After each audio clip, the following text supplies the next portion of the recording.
All right. Well, good evening, everyone. Thank you so much for joining us. My name is Madeline Bowman. I'm a statewide organizer at the ACLU of Florida, and I'll also be moderating our discussion tonight.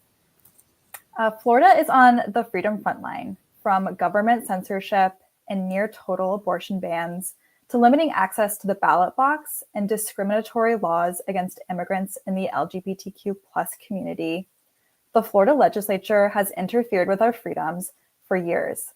And as we look ahead at the upcoming session, the mandate to protect our state's democracy is at a critical crossroads. We must hold the line for freedom together. Through our collective strength, resilience, and commitment to justice, we have the power to stand against these threats to our rights and live in a truly free Florida. Today, you will hear from ACLU of Florida experts who will outline the legislative threats we are tracking. From attacks on voting rights and reproductive freedom, to censorship in education, the criminalization of immigrants, and the erosion of local government authority. Together, we will break down these threats, explain their real-world impact on Floridians, and discuss how we can defend our constitutional rights. So to kick us off, we'll do a round of brief introductions before we dive into our questions. So we can start with Bacardi Jackson, then Pamela Birchford, and we can end with Kara Griffs. Bacardi, you can take it away. Thank you so much, Madeline, and thank you to everyone who is here with us tonight. I am Bacardi Jackson, the Executive Director of the ACLU of Florida.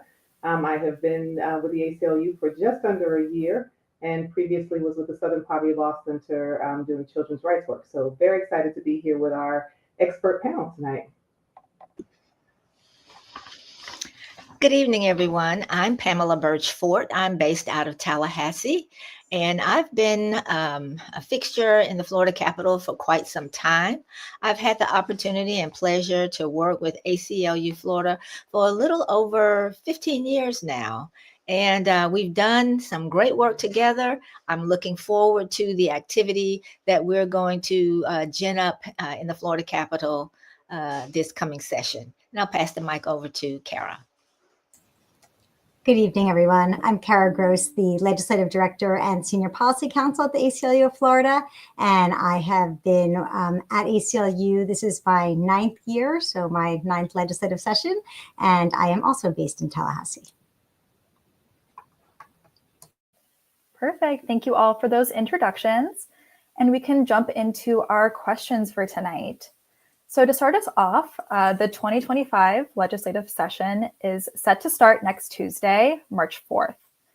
We have seen headlines over the past month covering a slew of proposals that the governor seeks to advance. So what should Floridians expect from this session, and what are the key issues on the table? I'll get us started before our specialists jump in with more details and just give you a general overview. As most of you already know, Florida has become ground zero for some of the most aggressive attacks on our civil liberties in the country. These attacks are not about public safety or the well-being of Floridians. Let's be really clear, they are about consolidating power, silencing dissent, and criminalizing entire communities. Voting rights have been impeded with laws designed to suppress access to the ballot box and to undermine Floridians' rights to participate in our democracy, with the seeming intent of disproportionately harming communities with the least representation in our state government. Reproductive freedom in Florida has been rolled back to an era when women were not free and equal citizens, with politicians forcing their way into private medical decisions, ignoring the harm that abortion bans inflict, and especially on people with the least access to health care and survivors of sexual violence. Immigrants, which make up more than a fifth of Florida's population, and the people who love them or the people who look like them, are facing state-backed persecutions, regardless of citizenship status or criminal histories. There are policies that are ripping our families apart, blocking access to basic services that support the common good for all Floridians, and they turn Florida into a hostile place for those seeking opportunity and safety. Education is being increasingly censored, with lawmakers dictating what can and cannot be taught, erasing Black history, banning books, targeting LGBTQ plus students and educators. And local communities are being stripped of power, with state leaders overriding elections as well as local policies on policing, housing, and education, and imposing a rigid top-down political agenda that does not reflect the will, nor does it meet the needs of our community. So what happens in Florida doesn't stay in Florida. Lawmakers here are setting dangerous precedent for other states, testing out extreme policies designed to roll back fundamental freedoms nationwide. Florida has indeed served as a breeding ground for laws that undermine democracy, suppress free speech, and criminalize vulnerable populations. And these attacks are not isolated. They are part of a larger effort to reshape America into a place where only certain voices, votes, and lives matter. The cost of our inaction is much too high, and the ACLU of Florida is not backing down. We are fighting in the courts, in the legislature, and in our communities to protect the rights of all Floridians. So we are, not going to let up, and we are watching these issues. These are the things that we were invented to push back against. We are here not only to defend our democracy, but to reclaim it. So I will turn it over for more specifics on what's coming up and happening already in this legislature to Pamela. Thank you so much, Bacardi. We know that the state legislature has sought to diminish citizens' initiative process, which allows everyday Floridians to collectively propose constitutional amendments. So let's talk about what's happening in that arena. First, let me emphasize that government belongs to the people. In Florida, it is the people's right to propose amendments to their own constitution through an initiative process. Now, we don't have the right to directly initiate legislation, but the people can directly initiate changes to the Constitution.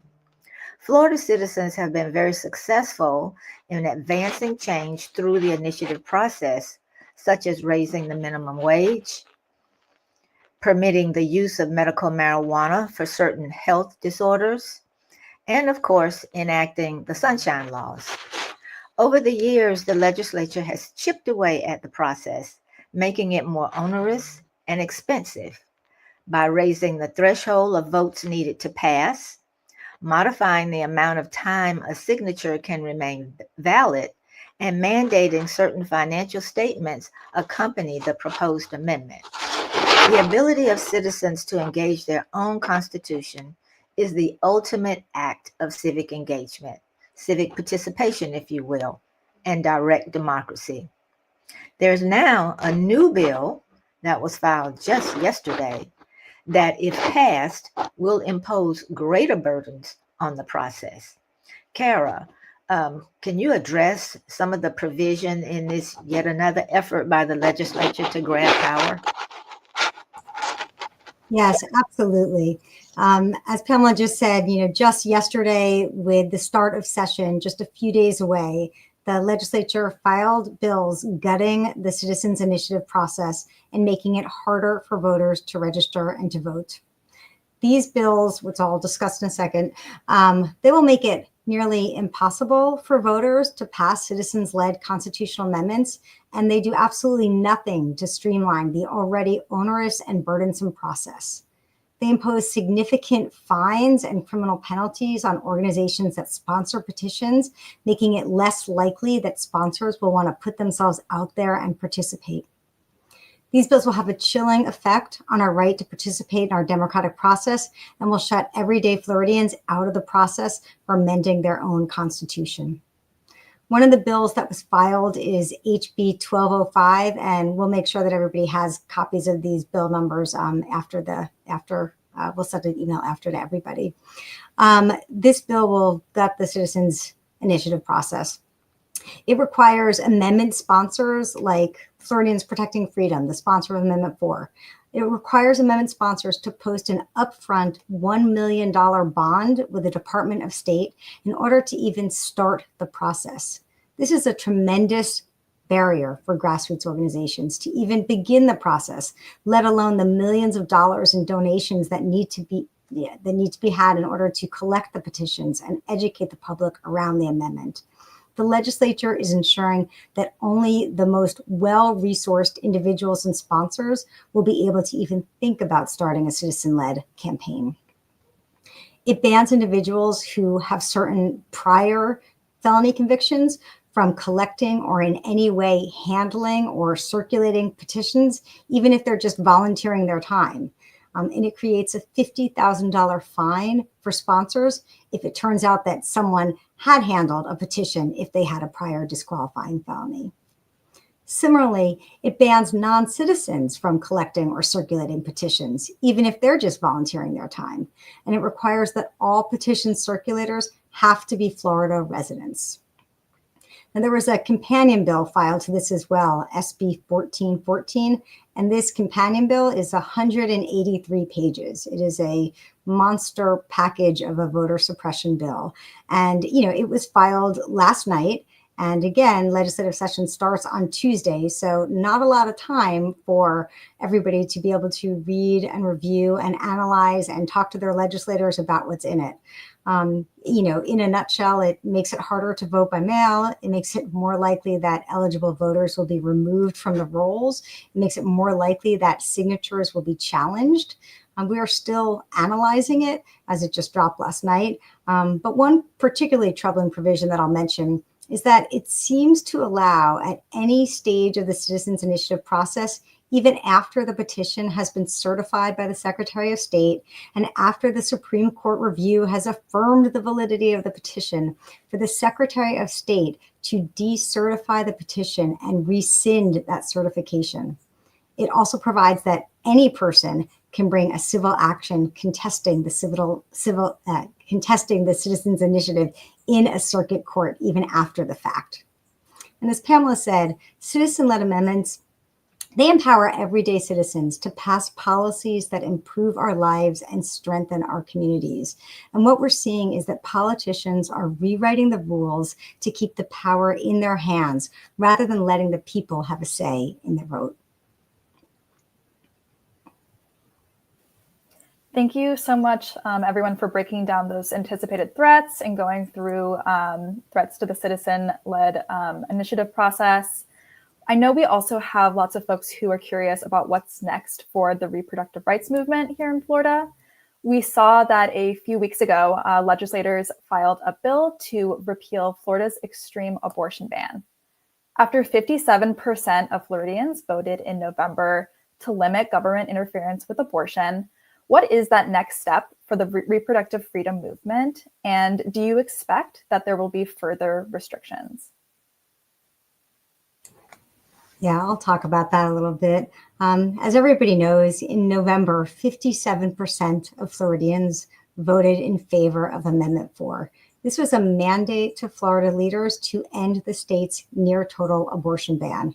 It is a clear mandate to the legislature that Floridians do not want the government interfering with their personal medical decisions.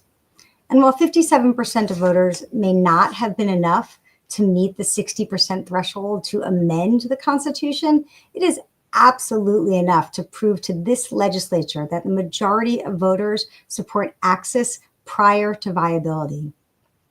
The future of our movement depends on Floridians continuing to push our elected leaders to enact the will of the people and to end this dangerous ban. It depends on Floridians continuing to educate our neighbors on how dangerous this ban really is. The governor, in his efforts to defeat the ban, spent millions of taxpayer dollars trying to confuse the public on what is really the state of abortion in Florida. But abortion, as we all know, it's a nonpartisan issue. It had support from Republicans and Democrats and independents, from young people and older individuals, and people of all faiths and backgrounds and ethnicities. And there's no legitimate reason for our elected officials to ignore the will of the people. And if they won't repeal the ban, then all Floridians need to hold them accountable at the next ballot box and every ballot box thereafter. This needs to be the litmus test upon which all Floridians vote. If their elected officials won't end the extreme ban that the majority of Floridians voted to overturn, then they don't deserve to be in office, or they are just not representing their constituents. We know that this is not going to be an easy fix. We are in this for the long haul until every Floridian is able to access the care they need. It took the anti-abortion extremists 50 years to overturn Roe, and no one thought that could ever happen until it did. They didn't give up, and neither are we. To that end, I am thrilled to support Senator Davis's bill, HB 870, and Leader Driscoll's bill, HB 1139. These bills will repeal Florida's extreme abortion ban.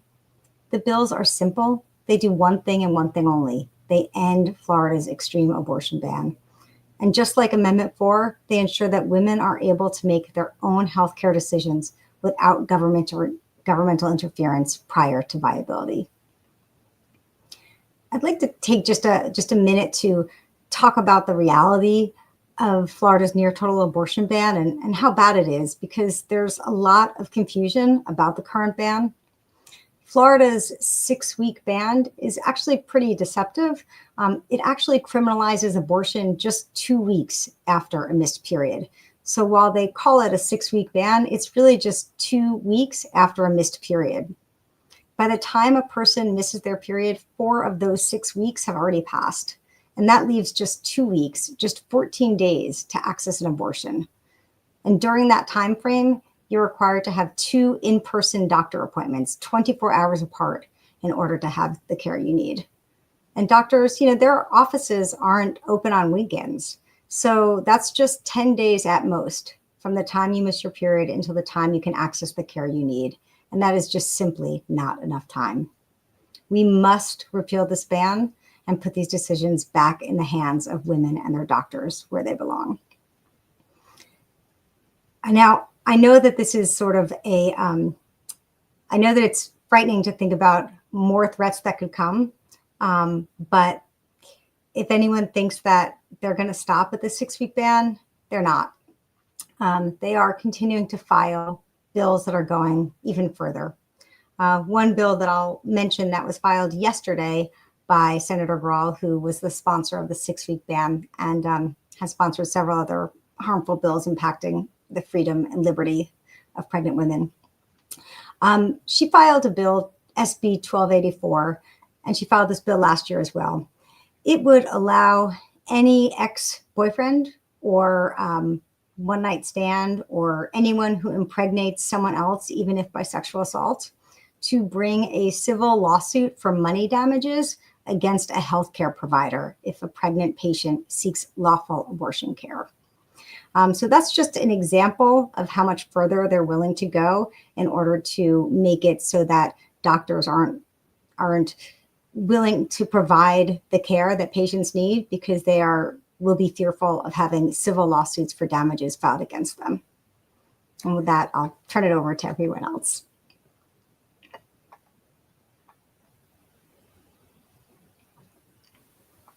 All right. Well, thank you so much, Kara, for breaking that down for us. We also saw earlier this month a special session where the legislature passed harmful anti-immigrant bills. Can you all discuss a few of the most egregious provisions in the bills that passed? And do we anticipate more bills that attack the immigrant community during this session?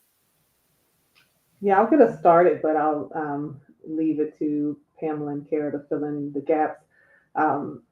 We didn't just have one special session, we had 3 special sessions. And to the extent we could witness it, because so much was done covertly, behind closed doors, in a rushed moment, we missed a lot of opportunities for constituents to get involved. There was no time for lawmakers to consult with their constituents, to get feedback, to even read the bill. These are very, very long documents, and they were rushed through in these special sessions. So one, we should be very concerned about anything that hinders the way democracy is supposed to work, the way there's supposed to be an opportunity for people to engage with lawmakers and for lawmakers to engage with the people they're supposed to represent. That did not happen. But what came out of it, SB 4C, makes it a crime for an undocumented immigrant to enter or attempt to enter Florida and makes it a mandatory minimum sentence of 9 months in our already overcrowded, understaffed jails. And this is, something that is pretty egregious in terms of we are also exceeding what states typically do in immigration. This is a federal issue. It is a national issue. And now we have a state law to add to what is already happening on the national level. It also, we just want to make sure that the gravity of this provision is underscored. It's overly broad and it's vague. It could impact anyone just visiting the state, and it will lead to rampant racial profiling. Anyone who may be perceived to be an immigrant based on the color of their skin, how will an officer know if someone coming into Florida is undocumented? They'll just pull over every person who they think is an immigrant based on the way they look or hearing an accent. Are we actually going to ID every person who enters the state or attempts to enter the state? Are we turning into a show me your papers state? It's incredibly damaging to our state, including to one of our most critical industries of tourism. Who will want to come here? Who will feel safe coming to Florida? This law and the rhetoric surrounding it create an environment that will lead to this racial and ethnic profiling of all of us. And that is not something that we should sit silently on the sidelines and allow. The other thing that was passed as a provision in this bill is that it mandates the death penalty. We are a state that already was leading with egregious limitations on our constitutional rights, where we can have the death penalty without a unanimous jury. And now we have in our laws in the state of Florida a mandatory death penalty, something that is just blatantly unconstitutional. Anyone who has studied the law even a little bit understands that there's a thing called separations of powers. There's a thing called cruel and unusual punishment. This does not allow for individual circumstances of a crime to be taken into consideration of a person. It is just blatantly unconstitutional. And of course, we and others will be looking at how we can fight that. SB 2C takes approximately 300 million of our state taxpayer dollars. 300 million in a state where people can't afford housing, where we have an insurance crisis, where we have so many things that our lawmakers need to be paying attention to serve the people of Florida and the people they represent. We are spending $300 million away from our state resources, and we are diverting it to support Trump's cruel and inhumane mass deportation agenda. It also ends in-state tuition for high-achieving, academically motivated Florida residents if they are undocumented immigrants, even if their undocumented status is through no fault of their own. And this is just cruel. It will literally result in our high-achieving students being kicked out of school because they can't afford a new price tag. And it will result in Florida's colleges and universities losing millions of tuition dollars. So in all, we should be just paying attention to what just happened, but also thinking about what else can happen, because this ignores the basic principle of our democracy that all people, regardless of where they were born, deserve to be treated humanely and with dignity and respect, and with the protections of our Constitution, including due process. So I'll turn it over to Pamela and Kara if you have more about what we might expect to see in addition to what has already taken place.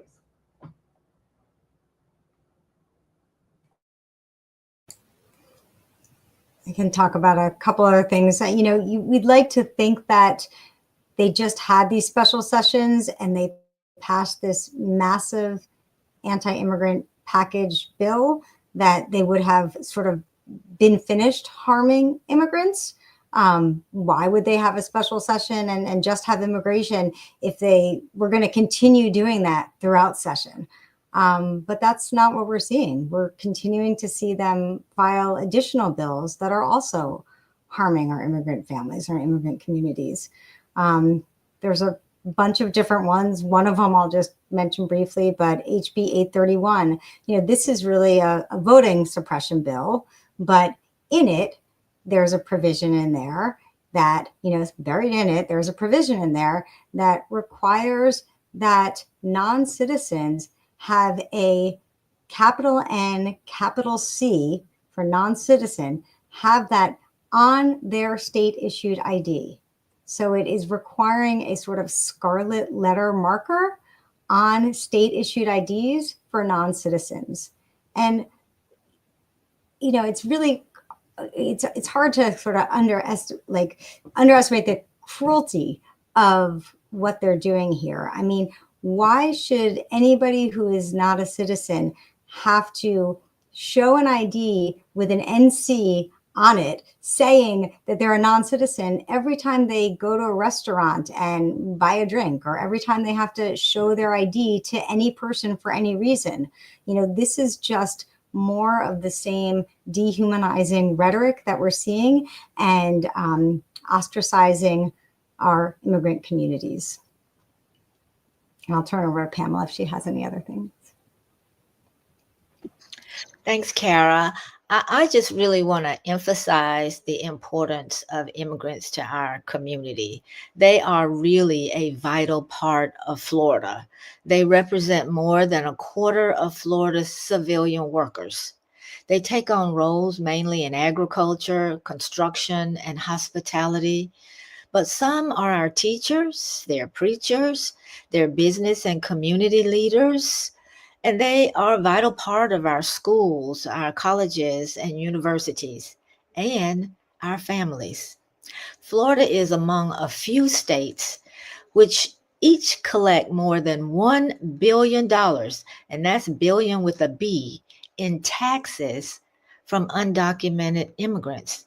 These taxes help fund Social Security, Medicare, food stamps, and other federal programs that the undocumented immigrants themselves can't participate in. But despite these contributions to Florida's economic base, undocumented immigrants are at the center of a dehumanizing campaign. They are now targeted by federal and state law enforcement, stoking fear across our communities. And it just has to stop.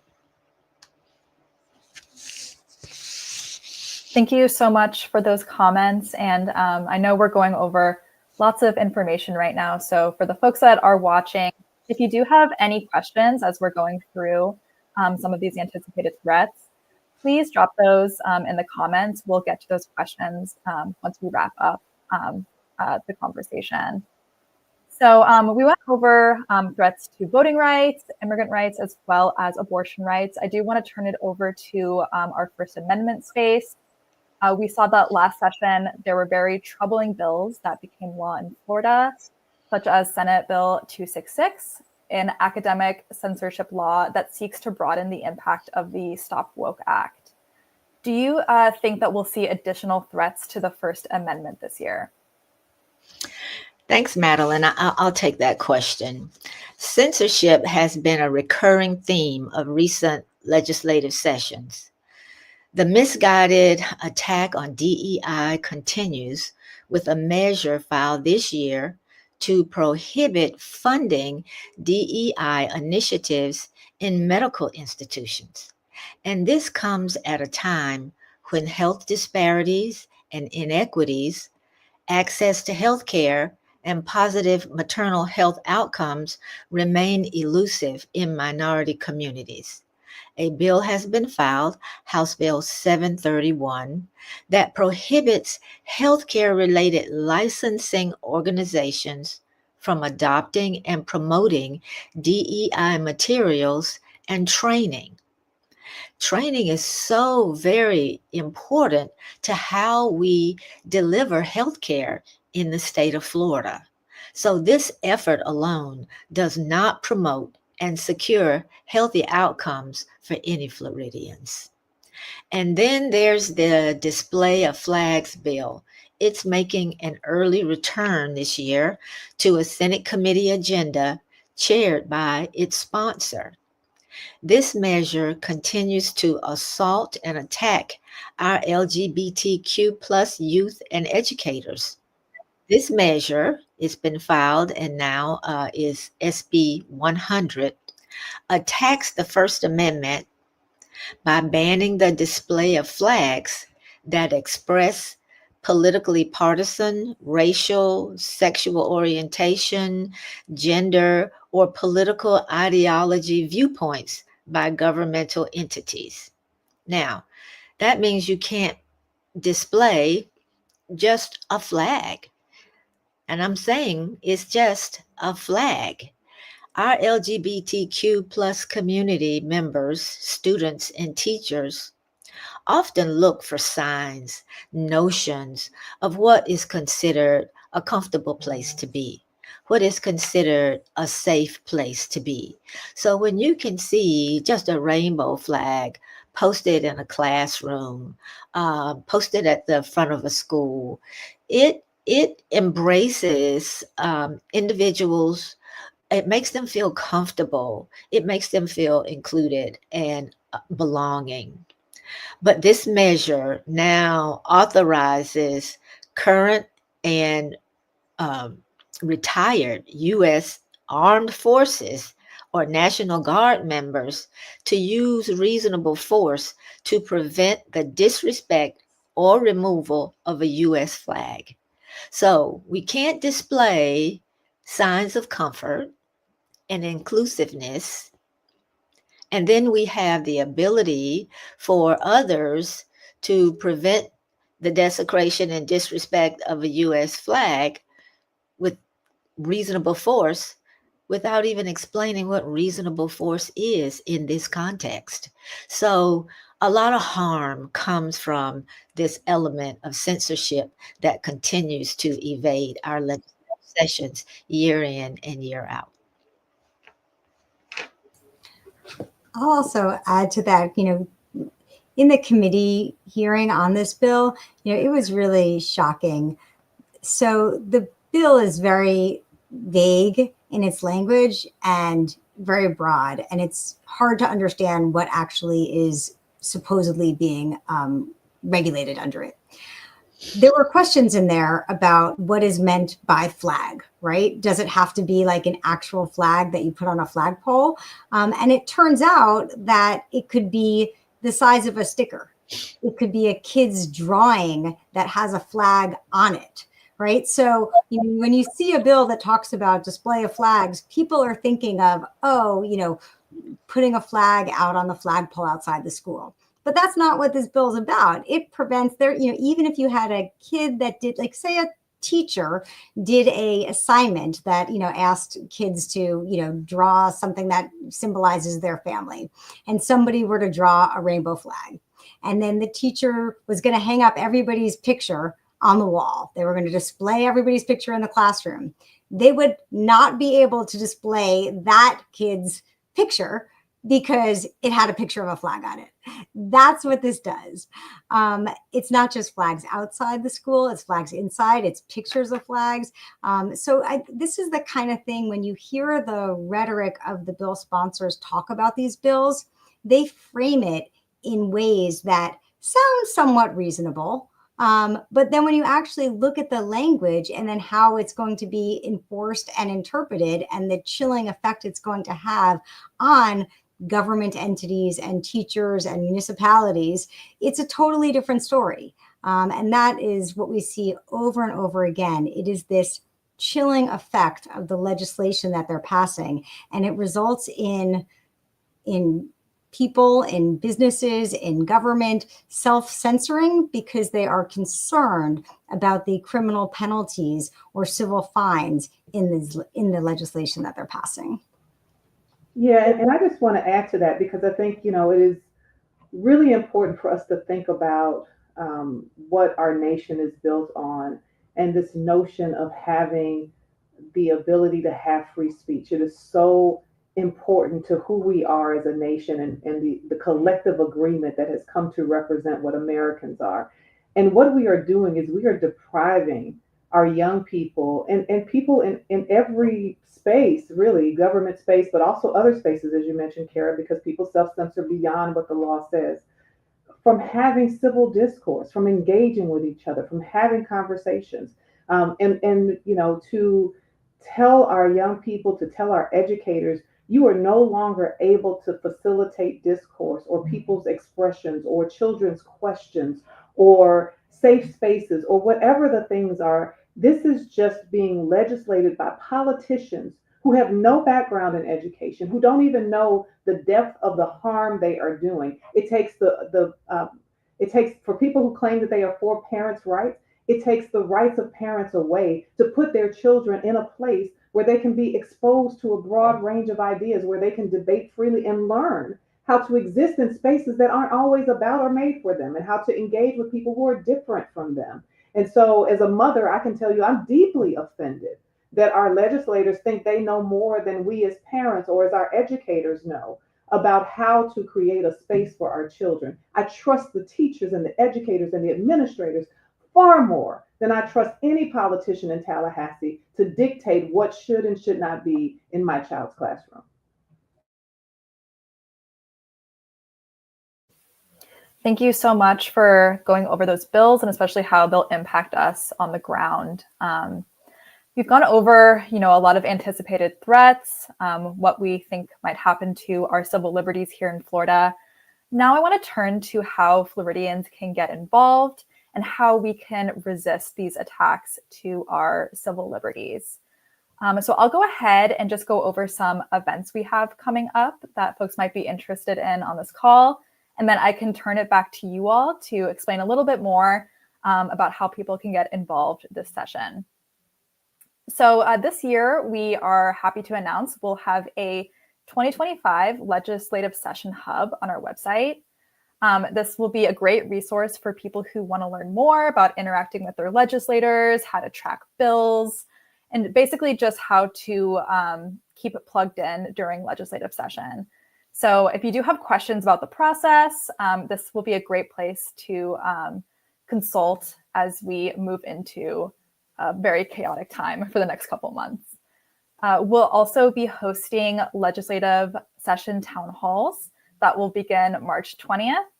These are virtual every other week until the wrap of session. We'll be joined by some lovely faces who are here today who can help talk us through what's happening in Tallahassee, what's happening that week at the Capitol, and how you all can, write to your legislators and put pressure on our lawmakers to make sure that we're defending our civil rights in Tallahassee. And we'll also drop a link on how to just stay in the loop when we do have bills that are advancing and when we need to contact our legislators.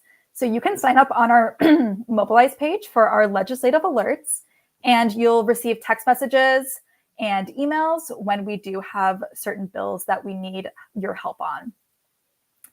For those of you who are interested in learning a bit more about the citizen-led ballot initiative process, we'll have a really interesting informational session coming up where we'll break down the history of citizen-led ballot initiatives and what we anticipate to see this session with attacks to that process.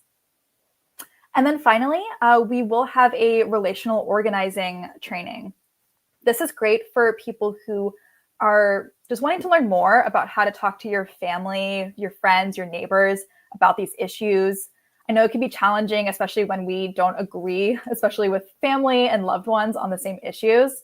This is a great training to just learn some tools about how to, talk about the issues and how to mobilize people to act. And then lastly, you can check out all of our upcoming events, team meetings, and trainings on our Mobilize page. If you, are interested in getting involved, volunteering some of your time, and just learning more about, ways to mobilize your own community when it comes to legislative session and beyond, please feel free to look through some of those and sign up for anything that interests you. So now I'll turn it back to you all on how Floridians can get involved this legislative session. I'll just jump in really quickly because I know our experts are here and they can tell you some specifics. But I just want to make sure, first and foremost, we remember who we are and what power we have. We are about to celebrate the 250-year anniversary of the Declaration of Independence next year. And that document starts out with really important statements. We hold these truths to be self-evident. It should say that all people are created equal, that they are endowed by their creator with certain inalienable rights, and among those are life, liberty, and the pursuit of happiness. That is what we are defending. And our Constitution, we the people. This is a nation, a state that is governed by us, the people. The folks in Tallahassee, the folks in Washington, they work for us. We don't work for them. We are not the government's property. We are the directors of what our government officials are supposed to do.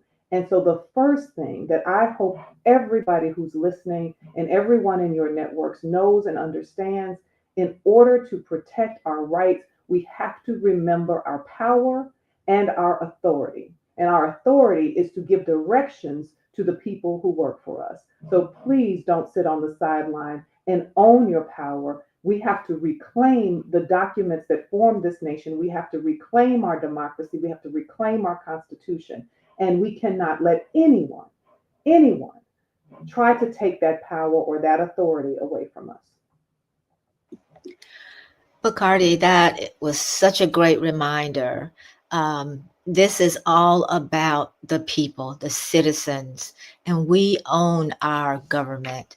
And we invite you to use some of that power to outreach to legislators when they are in Tallahassee.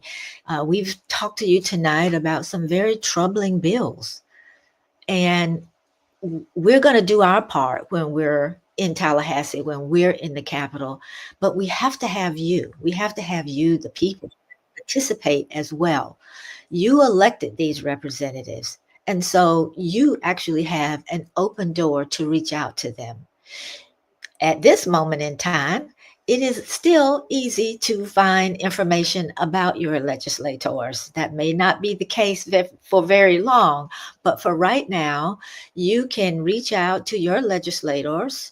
They can be contacted by phone in their Tallahassee offices. They can be contacted by phone in their district office, in the area that they were elected in. And even when they're in Tallahassee, they generally always have a legislative aide in their district offices. So whether you contact them in Tallahassee or in their district office, they will get the message. You can call, you can email, you can do the old-fashioned letter writing.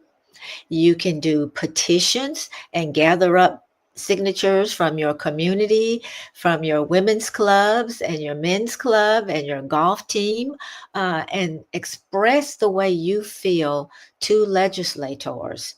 If you want to find out where all these addresses and phone numbers are, if you're looking for state senators, you can go to flsenate.gov.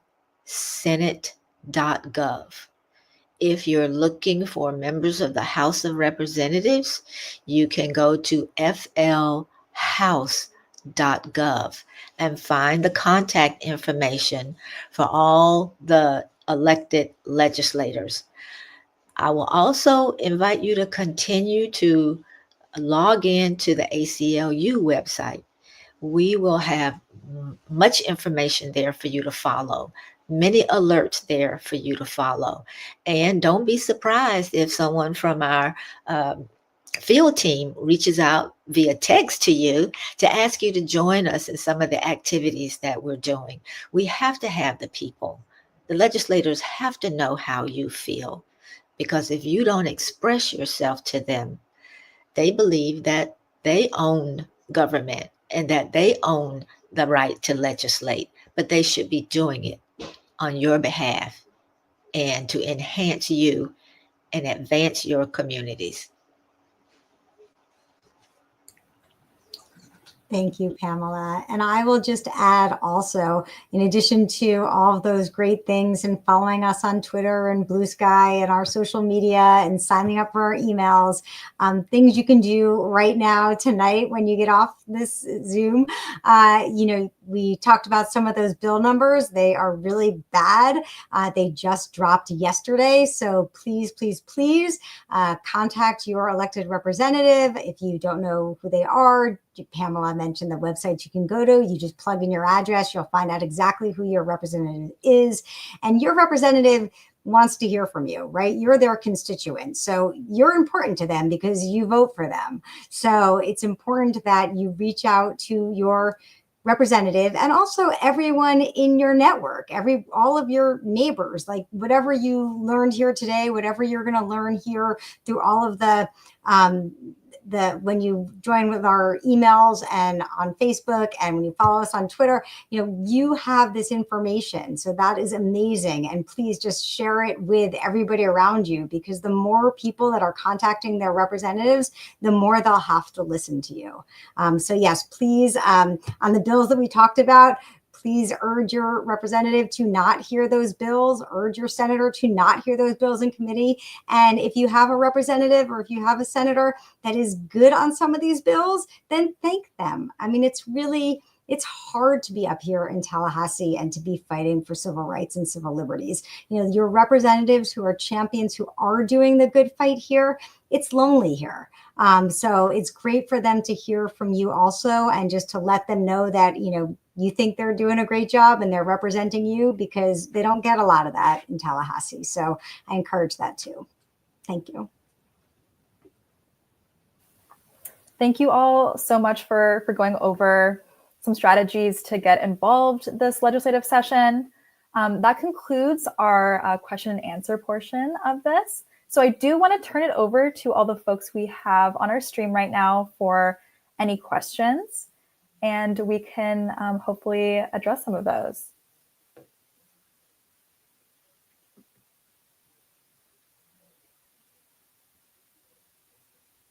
So it looks like we do have a question. I am based in South Florida, but want to get more involved during session. How can I meet with my representative while they are in session at Tallahassee?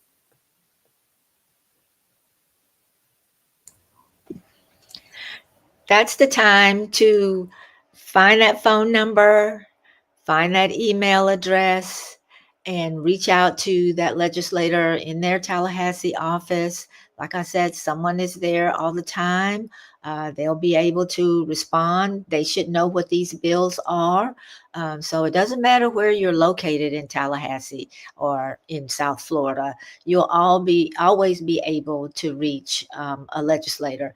They even have the ability for you to leave a message. So if you call and it's after hours because you had to work all day, when you get home, make that phone call and leave a message. You'll be able to reach someone. Also, what is good to think about too is that, during session, I mean, if you can come to Tallahassee, that's great. Look for us in the Capitol. We'd love to meet you and love to see you. But, it's during session, a lot of the legislators, they already know what they're going to do, right? Like they already know which bills. I mean, we often don't know because there's a supermajority that knows, and they file a 183-page bill, 3 days before a legislative session. Clearly, they've been working on that for a long time, but they don't let the people know. But they know what they're doing already. So one of the main things that I talk to people about is the importance of meeting with people in their districts, right? So if you can come to Tallahassee, that's great. But if you can't come to Tallahassee, and sometimes even better, the rest of the year when they're not here is when they're more available. I mean, that's when you can actually get appointments with them. That's when you have to meet them. And it's better because you're meeting them in your own community. And so when you meet them in your own community, there's this sort of sense that you are one of their neighbors. And so their kids might go to school with your kids, or you might see them at the grocery store. Making that connection in your district is critical. When you come out to Tallahassee, it's wonderful to be here and to see it. It's really exciting to see the committee hearings. But there's a distance because you're not meeting on the turf of your, where you all live. And that can often be more influential to do it in the district when it's not during session. So don't worry if you live in South Florida, there's more than enough ways to get engaged. And I'll also just remind people that government is happening at a lot of levels all the time. So yes, Tallahassee is really important and we need to pay attention to what's happening in session, but also we see our municipalities who have also been under attack, and have had rights and authority stripped from them or have had people removed from office who the folks voted for in that community and it totally disfranchised that community. So it is important to also pay attention to what's happening locally and to show up there. Voting is just one part of our responsibility of being a citizen. Our responsibilities go to participating in our democracy. And participating means showing up. Take your children, take your neighbors, make sure your children and young people in your life see you engaging in democracy so they know that that's a normal thing that they should do. And it doesn't matter if your neighbors have different opinions than you. That's the point, is we should be in civil discourse. It could just be gathering people in your living room to have a debate. And that's just fine. We welcome all opinions. We represent everyone at the ACLU. We are not partisan. We are not beholden to it. We represent the Constitution, as do all of our elected officials who take an oath to that document, not to a particular person, not to a particular kingdom. And so we need to hold them accountable to that, but also hold ourselves accountable to our role locally, statewide, your school districts, all of the places where you can show up. Awesome. Thanks so much. And I think we can all agree we need some more accountability in 2025. I think that's everyone's mantra. I did see there's a question about accessing this live stream after it's concluded. This will be found on our ACLU YouTube page, so you can go back and watch this after we conclude. We have another question. I have people in my family who are immigrants, and I'm a person of color. How can I help protect my family from racial profiling? I'll jump in just a little bit, but Madeline, you too will probably have more to add on this as well, because we have an amazing field team, including Madeline, who is out right now making sure people know their rights. So I want to make sure people understand that you can join those trainings. You can show up to be a volunteer to help make sure people know their rights. Right now, that is the front line of this assault on our community members, is people need to understand that they are still protected by the Constitution, irrespective of their immigrant status. That is a document that protects all of us who are in this country. And so it is so important for people to know those rights. We have lots of things on our social media, on our website that tells you what those rights are.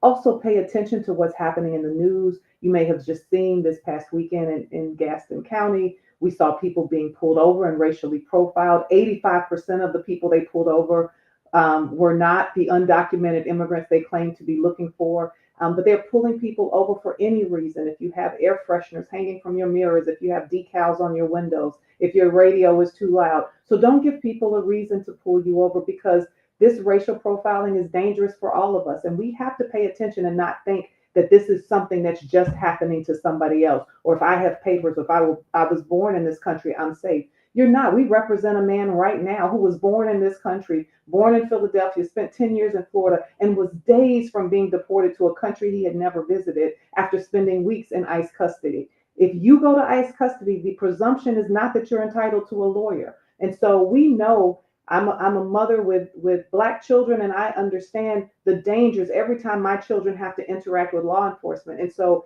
it is so important that we are apprised of our rights, are apprised of what is happening, and know how to protect ourselves.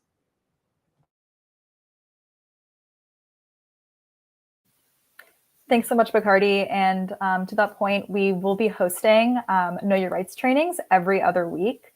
So if you are interested in learning more, not only on what those rights are, but how to get trained to give more of these Know Your Rights trainings in your community, that's something that we have a big need for. We need as many people as possible who are empowered with this knowledge to provide it to impacted communities. So if that's something you're interested in doing, please sign up for those. I think it's great.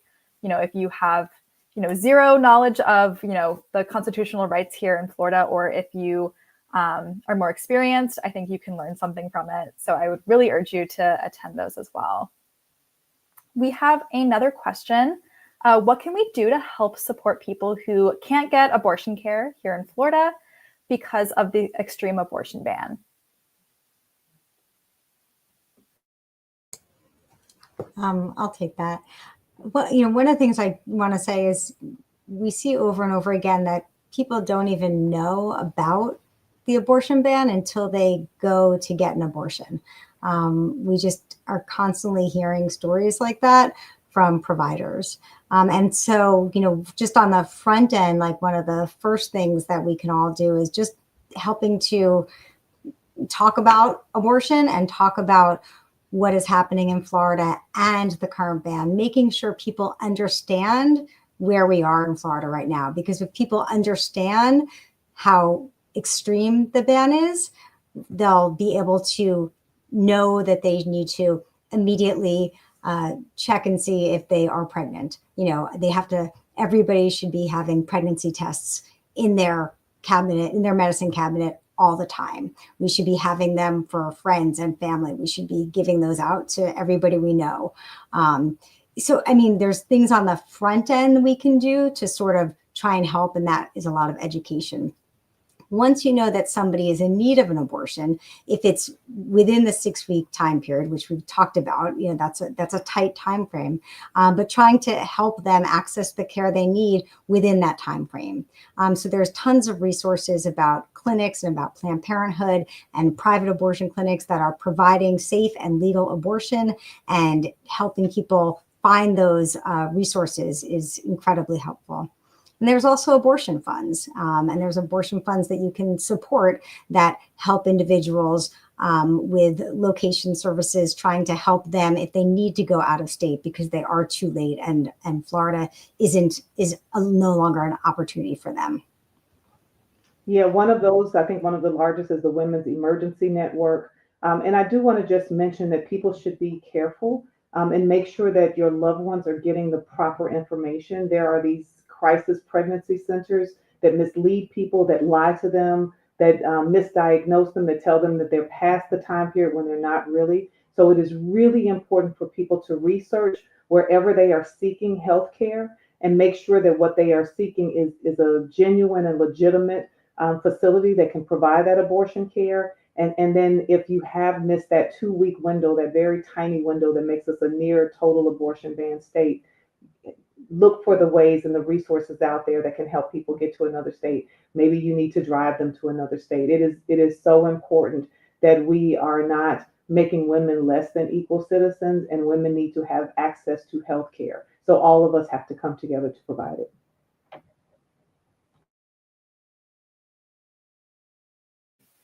All right, thanks so much. And I think that was our last question. So I do want to turn it back to you all if you have any final remarks before we wrap up. I'll just say thank you to everyone who is here, because you are already making a difference. Coming to forums, paying attention to what's happening, being interested in your legislative process, being able to be an ambassador to others as to how they can participate.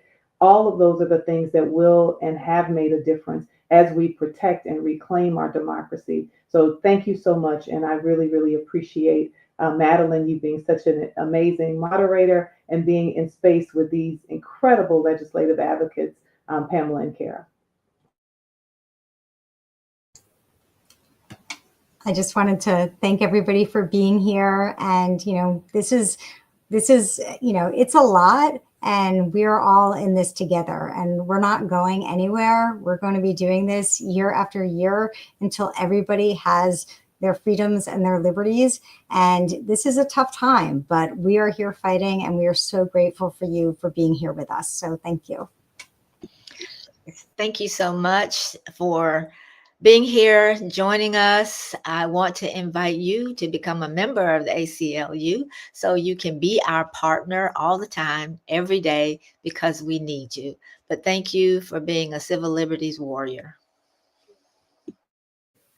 Thank you so much to our amazing panelists. This was a very insightful conversation. I thank everyone for attending tonight, and we hope to see you at some of our future events. Have a great rest of your evening.